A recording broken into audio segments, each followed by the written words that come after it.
I often get asked in the comments, people ask me to answer specific questions, so I decided to answer a few of them. Question: what is Donald Trump's ultimate goal in blockading Venezuela? I'm pleased to say the goal will surprise you.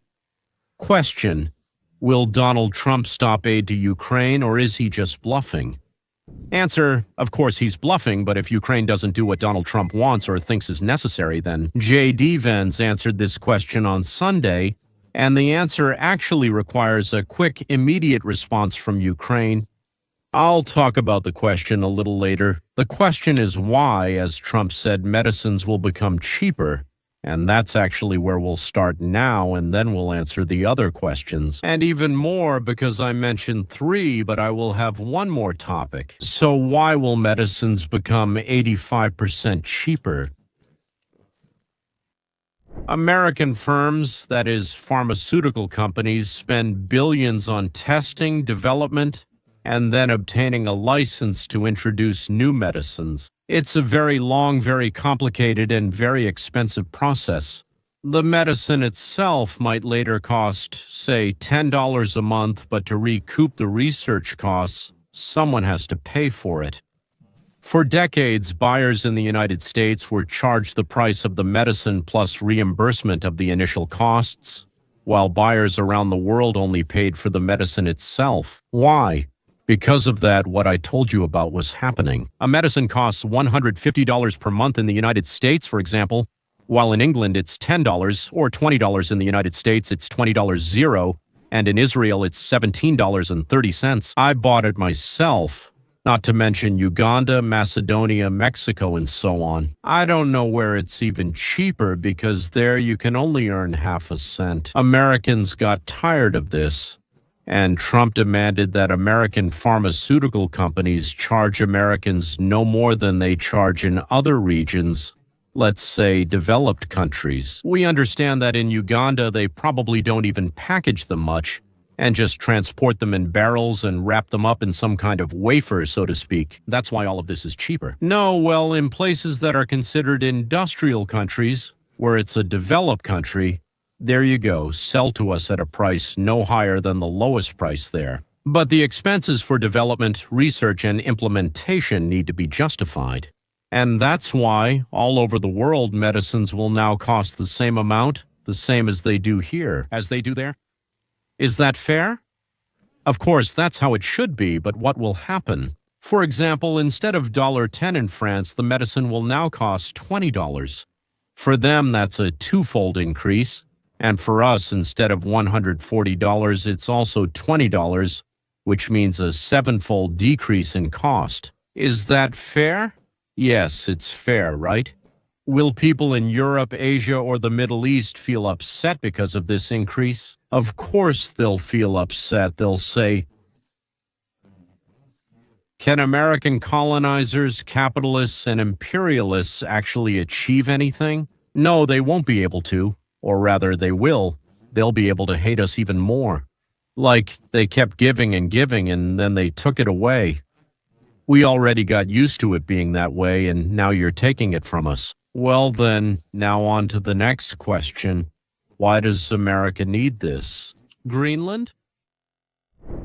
The melting of Arctic ice is turning the Arctic Ocean into a potentially new Soviet channel, and Greenland is becoming a point of control over part of these routes between Europe and Asia.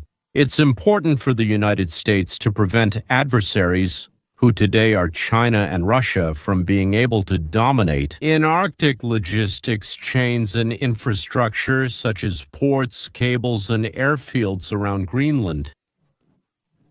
Beijing is trying to establish itself in the Arctic through investments in Greenland projects, which of course is a way for China to gain military and political influence in the Greenland area. We really don't like that. There are significant reserves of rare earth metals in Greenland's subsoil. There's uranium, and potentially, we don't even know how much yet, but there is also gas and oil. Critical minerals can partially replace Chinese ones.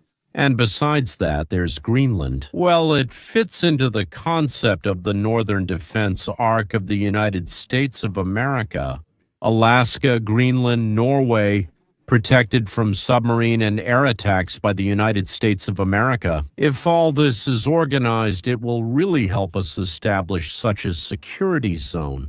And Greenland, with its melting ice, opens up new opportunities for resource extraction and transportation, and makes access to the Arctic shelf of this largest island in the world easier. Greenland lies between North America, Europe, and Russia, forming bridges and an early warning frontier for the United States and NATO. Russia is actively militarizing its Arctic fleet and northern bases, using revenues from Arctic oil and gas. For the United States, Greenland is a convenient place to keep this region of Russia in check. Under the scope of long-range missiles and missile systems, the Thule Air Base is already located on the island, equipped with radar, aviation systems, missile guidance, and more. As early as 1946, Gary Truman offered Denmark $100 million in gold for the island. In 2019, Trump brought up this issue again,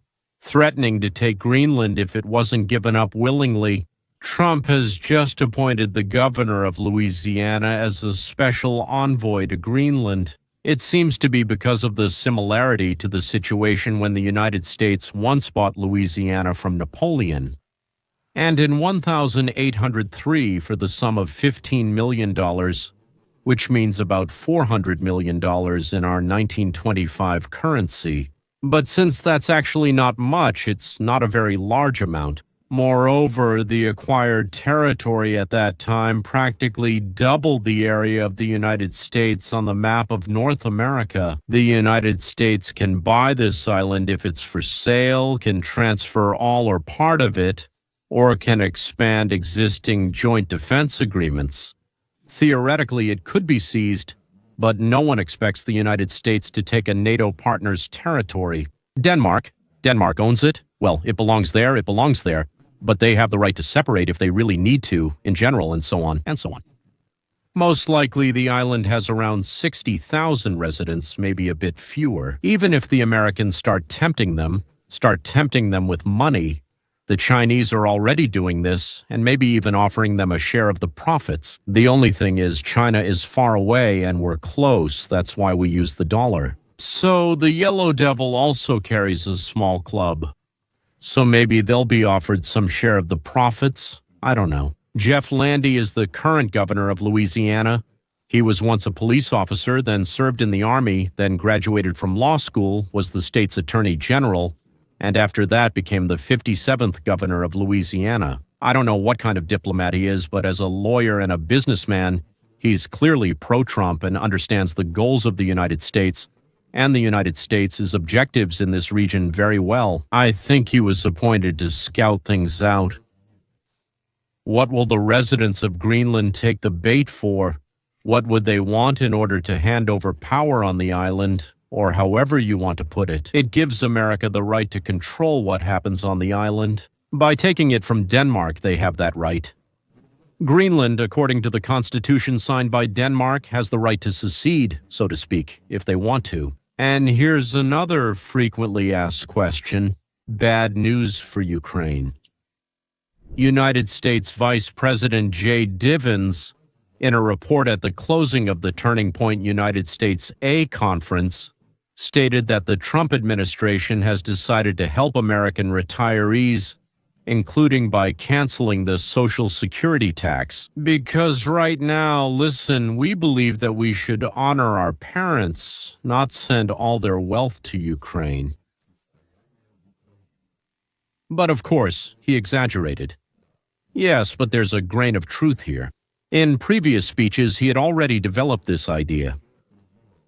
Let's put an end to funding the war in Ukraine, and Americans are tired of constantly sending their tax dollars, and the country wants the money to go to domestic needs. That is, the Democrats immediately said that this plays into Russia's hands. Naturally, once again, we've been betrayed, meaning that they, the Democrats, have done it. They prefer to take money from American pensioners and give it to Ukrainian children, women, pensioners, government workers, and spend it on buying weapons, taking money away from pensioners. The right wing welcomed this statement with enthusiasm. Finally, right-wing commentators said, "The priority is America and protecting our sick, needy, and pensioners, not investing our money in other people's wars." Well, of course, this benefits Russia, but who here in America is to blame that Russia prepared for war and Ukraine did not? But that's not what serves as the basis for the administration's decisions. They have different goals, ideas, and objectives. Experts, in turn, noted how skillfully Vence shifted the conversation away from the realm of incomprehensible geopolitics. Something is happening over there. Maybe it's bad for the whole world, but it's not clear what it is, and we don't have time to figure it out. That's essentially what 90% of the country thinks. He made it clear to all. So either we pay pensioners, people with disabilities, help our parents with our money, or we help with our money. It's unclear if anything will remain for anything else later. To outsiders, we, people fighting with our Slavic cousins, used to be one country. Both sides are corrupt. Officials, mafiosi, thieves, swindlers, and Americans already know this, as many publications have revealed it.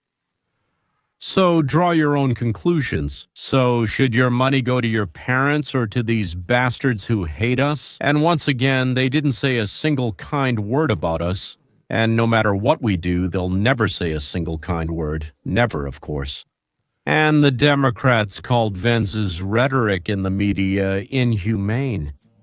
But I suspect that people like this idea, especially since it came to Vence from his own redneck community, the ones Ukrainians despise and call trash, but still take their money. Analysts claim that, having lost the support of the hated Ukraine, and the United States, Ukraine is going on the defensive without the ability to conduct offensive operations, they will start to face a severe shortage of air defense, artillery ammunition, and precision weapons. Europe will be able to cover the payment of salaries and pensions for Ukrainians and maintain basic government services. But there is a danger of a revolt among European Union citizens and a sharp increase in the popularity of right-wing parties. The more Russia seizes the initiative, the more territory it captures, and the worse the terms of peace will be for Ukraine. From this moment on, every day of such a war without the United States makes the partition of Ukraine worse for Ukraine and gives more points to Russia. The Ukrainian issue came at a time when Americans started to learn that they had accepted 250,000 Somalis. They gave them shelter, gave them an upbringing, gave their children schooling, and they robbed us of about $9 billion. By the way, this number grows every day. We let in about 700 to 800,000 Venezuelans, and with them came bandits, pimps, murderers, and a huge amount of crime who continue their criminal activities on new, and for them, richer ground. In prisons, 20% of inmates are Mexican gangsters. Afghans admitted to America without screening have committed serious crimes, including the murder of 2 Brown University students and Massachusetts Institute of Technology professors. Trump stopped issuing visas for residents of 20, I think even more, unreliable countries. There are reports that about 50 marriages among immigrants are fake. So it feels like we welcome them with open arms, but they rob us and at the same time call us idiots, fascists, and say they hate us. That's why now the topic is, once again, we're helping someone, meaning Ukraine, and once again they hate us. Don't expect any gratitude, just lies and scams. This topic has seriously touched on the issue of Ukraine, and now any help from Trump to Ukraine is seen as a waste of resources and a betrayal of America's interests. I'm very afraid that what I and many others have told Ukrainians, you don't want to admit defeat, which is understandable, because you hope to save what can be saved, and you hope that you can even turn the war around. But this will lead to much greater losses, or maybe even to a catastrophe. It seems that all of this is starting to come true. To my great regret, I'll say it again. It's not my children who are fighting. It's not my land to give away or not, and it's not for me to decide, whatever the case may be. So I can only express my opinion and be upset that some terrible things are happening there. Of course, you're going to ask now. So at the very beginning it was written, good, excellent, wonderful. But what is good, what is excellent, and what is wonderful? It's good that America has woken up. It's good that they're driving the communist fascist scum away from our borders. It's excellent that we've stopped being the world's policeman, the gendarme, or, I don't know, the overseer. And it's amazing and wonderful that this is happening not 100 years from now, but in our lifetime. I think history has never seen such an awakening anywhere else. So when something like this happened before, it would explode and blood would be shed in streams. But here prosecutors slowly gather evidence, read people their rights when arresting them, come to their homes, knock on the door, then collect evidence, and provide state-funded defense attorneys. Continuation is also good because we don't want chips to fly when the forest is being cut down.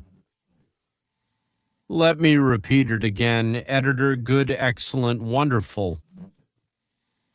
That's it for now. See you next time.